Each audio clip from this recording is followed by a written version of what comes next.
चर्चेचा महत्त्वाचा भाग राहिला. विरोधी पक्षाने अशी भूमिका घेतली की हे 14 दिवसाचं न करता किमान एक अशी मागणी त्यांनी केलेली आहे. असं आहे, विरोधी पक्षांनी या अगोदर आम्ही मागण्या करायचो तेव्हा 2 दिवसाची अधिवेशनं घेतली.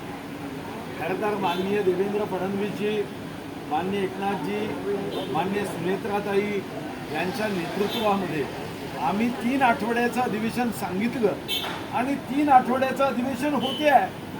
आता यामध्ये कधीच 4 आठवड्याचं अधिवेशन मागच्या 1995 पासून आजपर्यंत झालेलं मी पाहिलेलं नाही. पण अशा वातावरणात कारण नसताना दर्जेदार योग्य विषयाची चर्चा करणं ही जबाबदारी घेतली पाहिजे. त्यांचं म्हणणं आहे काही दिवस आचारसंहितेत जाणार आहेत. आचारसंहिता माझ्या माहितीप्रमाणे तर 17 तारखेला मतदान आहे, 22ला निवडणुकीचे निकाल आहे. त्याचा 22ला तर आपण तुम्हालाही माहिती आहे की 22ला फार कामकाज नसतं. आपण शोकसभा करतो, शोक प्रस्तावानंतर पुरवणी मागण्या सादर होतील आणि सभागृह संपतं. आवाज यावेळेस कसा असणार? नेहमीप्रमाणे विरोधी पक्ष नेत्याच्या भूमिकेसारखा जगामध्ये गेली 2 अधिवेशन तुम्ही विरोधी पक्ष नेत्याची भूमिका बाजूला असं आहे, मी जनतेचा वकील म्हणून काम करतो. विरोधाला विरोध करण्याचं काम मी आयुष्यात केलं नाही. 1995 ते 99 आमचं सरकार असताना सुद्धा मी खनिज विकास निधीपासून जीवनदायी आरोग्य योजनेपर्यंतचे प्रस्ताव आणि विषय मांडायचे आणि त्यावर तात्कालिक मुख्यमंत्री स्वर्गीय मनोहर जोशीचा अतिशय सकारात्मक निर्णय करायचे. आणि म्हणून माझी भूमिका ही जनतेचा वकील म्हणून आहे आणि माझा आवाजाचा विषय उपस्थितच होत नाही. कारण जगामध्ये 193 देश आहे, 193 देशात 14 देशात वाघ आहे. 14 देशातले सर्वात जास्त वाघ माझ्या मतदारसंघात. सूरज तृणमूल काँग्रेसचे फुटाफूट झाले. तृणमूल काँग्रेस एका वेगळ्या पक्षांमध्ये मत झालं आणि त्यांनी इंडियाला पाठिंबा दिला. मग स्वागत केलं पाहिजे. देशहितासाठी तकलादू विचाराचे राजकीय पक्ष, कौटुंबिक राजकीय पक्ष जर देशाच्या राजकारणामध्ये आपल्या कुटुंबाच्या नीतीने नुकसान करत असेल तर मग अशा प्रसंगामध्ये स्वतंत्र गट करून पाठिंबा देणं गैर काय?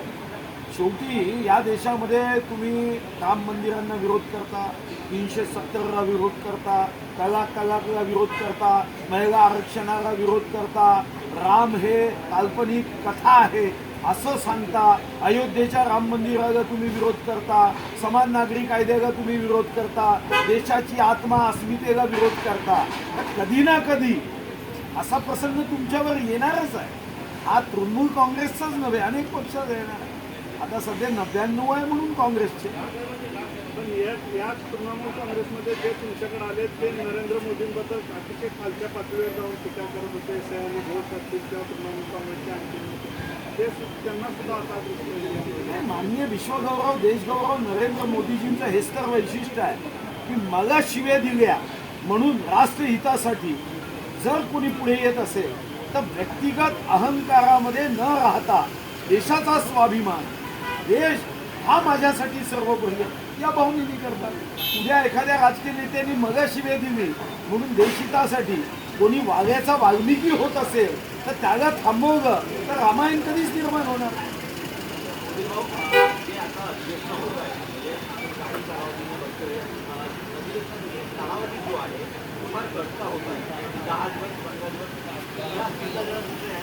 नाही, माननीय देवेंद्रजीच्या नेतृत्वामध्ये एक गोष्ट मी अनुभवली की माननीय देवेंद्रजी अधिवेशनाचा कालावधी जो निश्चित केला जातो तो कमी करावा असं कधीच म्हणत नाही.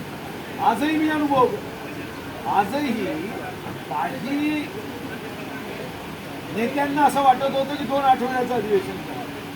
पण माननीय देवेंद्रजींनी एकदम आग्रहाने सांगितलं की जर 3 आठवड्याचा कालावधी आहे त्यामध्ये 1 दिवस कमी. मला वाटतं की देवेंद्रजी स्वतः एक अतिशय उत्तम संसदपटू होते. विधिमंडळाच्या कामकाजाचं महत्त्व, आयुधांचं महत्त्व त्यांना नक्की आहे. आणि म्हणून तुम्ही बघितलं असेल कधी कधी कामकाज सुद्धा राहत नाही, कामकाज जन्माला घालावं लागतं. पण अधिवेशन पूर्ण कालावधी करण्याचा आग्रह माननीय देवेंद्रजीचा. हो बाहेर सुरू आहे ना. काय मुळात धानाच्या प्रश्नावर अनेक अधिवेशनामध्ये चर्चा झाली. हां हां बोनस दिले जात आहेत अशी घोषणा झाली मुळात नागपूरच्या अधिवेशनात. मात्र अजूनही धानाविरोधात प्रश्नी बोनस नाही आणि चुकारे पण मिळत नाही. नाही, मी तुमच्या मताशी सहमत आहे. अतिशय महत्त्वाचा प्रश्न आहे.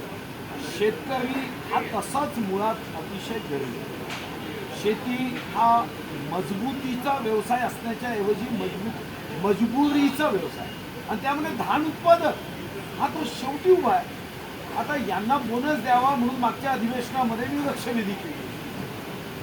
आत्ताही मी अध्यक्ष महोदयांना आजच्या बैठकीमध्ये विनंती केली की मी 101च्या अन्वये 2 चर्चा प्रस्ताव दिलेला आहे. एक, एल निनोच्या या सर्व वातावरणामध्ये पाण्याची टंचाई होणार आहे, पण दुर्दैवाने मंत्रालयामध्ये या संदर्भातली कोणतीही ॲक्शन दिसत नाही.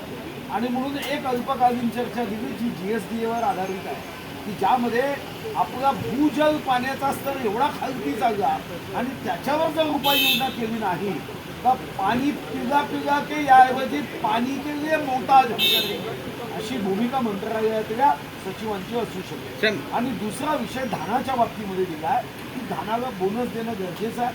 2013मध्ये बोनस सुरू झाला. पहिल्यांदा तो 500 रुपये तात्कालिक मुख्यमंत्री पृथ्वीराज चव्हाणांनी दिला. आपण मागच्या वर्षी 25 मार्चला GR काढला, 25 मार्च 2025ला, आणि 20,000 रुपये हेक्टर आपण धानाचा बोनस दिला. या वर्षी अजून GR निघाला. आणि मी माहिती घेतली तर काही विभागाचे अधिकारी ज्यांना 7वं वेतन आयोग मिळत आहे, 2,50,000 कोटी रुपये आम्ही पगारामध्ये देतो आहे. आता 8वं वेतन आयोग येणार आहे, 65,000 कोटीची दरवर्षी वाढ होणार आहे. ते मात्र या प्रस्तावावर लिहिताना नकारात्मक लिहितात, हे मात्र आश्चर्य आहे. आणि मग कुऱ्हाडीचा दांडा गोत्यास काळ ही मन तंतोतंत खरी ठरते की स्वतःचा वेतन आयोग असताना आर्थिक चणचण नाही, पण धानाचा बोनस देताना मात्र यांचा अन्नाचा घास तो शेतकरी कष्टाने यांच्या ताटापर्यंत पोहोचवतो, ते मात्र विसरतो. शिवसेना सुद्धा आता रस्त्यावर उतरते. 16 तारखेपासून आंदोलन करते उद्धव ठाकरेंची शिवसेना. रोहित पवार म्हणतात की मी सोन्याचा चमचा घेऊन जरी जन्माला आलो तरी शेतकऱ्यांसाठी लढत राहणार. मग याच्यात वाईट काय? शेवटी सोन्याचा चमचा घेऊन जरी जन्माला आलो शेतकऱ्यांसाठी लढणं हे तर या देशात प्रभू रामापासून शिकवलं काय? शेवटी प्रभू रामही अयोध्येच्या राजमहालामध्ये जन्म घेतला. आपण सत्य असत्य धर्म अधर्म चांगलं वाईट या लढाईमध्ये सत्य धर्म आणि चांगल्याच्या बाजूने लढायचं आहे. त्यामुळे याच्यावर आक्षेप असण्याचं कारण नाही. आणि विरोधकांनी अतिशय तर्क असणारे मुद्दे उपस्थित केले तर सरकार त्या आधारावर निर्णय बदलावेल ना, त्याला काय अडचण? साहेब, नवी मुंबई महानगरपालिकेचा कार्यक्रम होता. यामध्ये एकनाथ शिंदे यांचं नाव टाकण्यात नाही आलं. ते पालकमंत्री आहे. गणेश नाईक आणि एकनाथ शिंदे यांच्यात पुन्हा एकदा कलगीतुरा रंगला अशी चर्चा रंगते. हा वाद वाढतोय असं म्हणावं, कारण त्यांना विचारलं ते म्हणतं मला याची कल्पना नाही.